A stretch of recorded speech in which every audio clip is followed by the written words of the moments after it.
నమస్కారం అండి. ఇప్పుడు ఈ వీడియోలో మీరు చూడబోయే గుడి వచ్చేసి బద్వేలు పట్టణంలోని నక్కలగండి ప్రాంతము నుండి గానుగపెంట గ్రామానికి వెళ్ళే రోడ్డు మార్గంలో మెయిన్ రోడ్డు పక్కన ఈ గుడి ఉంటుందండి. ఈ గుడిలో దేవుడు ఉన్న భక్తులు లేని కారణంగా గుడి శిథిలావస్థకు చేరుకుందండి. ఈ గుడిలో లోపల ప్రాంతాన్ని కూడా నేను మీకు ఈ వీడియోలో చూపించడం జరుగుతుందండి. పెద్ద శివలింగం ఉందండి. కాశిరెడ్డి నాయన గారి విగ్రహము ఉంది.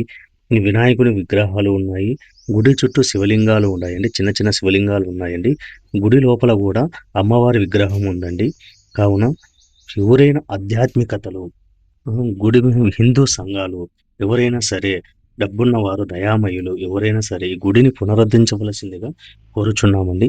ఈ వీడియో ద్వారా చూడండి. ఇటువంటి మంచి గుడిని శిథిలావస్థకు చేర్చడం మంచిది కాదని ఒక ఉద్దేశంతోటి ఈ వీడియోని చేయడం జరుగుతుందండి. ఎవరైనా సరే దయామయులు, డబ్బున్నవారైనా సరే, ఆధ్యాత్మికతలో కలిగినటువంటి గురువులైనా సరే, ఎవరైనా నలుగురు కలుసుకొని గుడిని పునరుద్ధరించవలసిందిగా కోరుచున్నామండి. ఈ వీడియోలో చూడండి, చుట్టూ శివలింగాలు ఉన్నాయండి.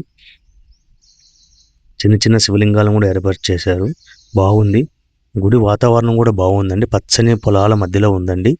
చూడండి, అమ్మవారి విగ్రహం ఉందండి. అమ్మవారి విగ్రహాన్ని కూడా మీకు ఈ వీడియో చూపించడం జరుగుతుందండి. నిత్య దీపారాధన లేకుండా ఉండడం మంచిది కాదండి. అందుకోసం ఎవరైనా దయామయులు దయదలచి పునరుద్ధరించవలసిందిగా కోరుచున్నామండి.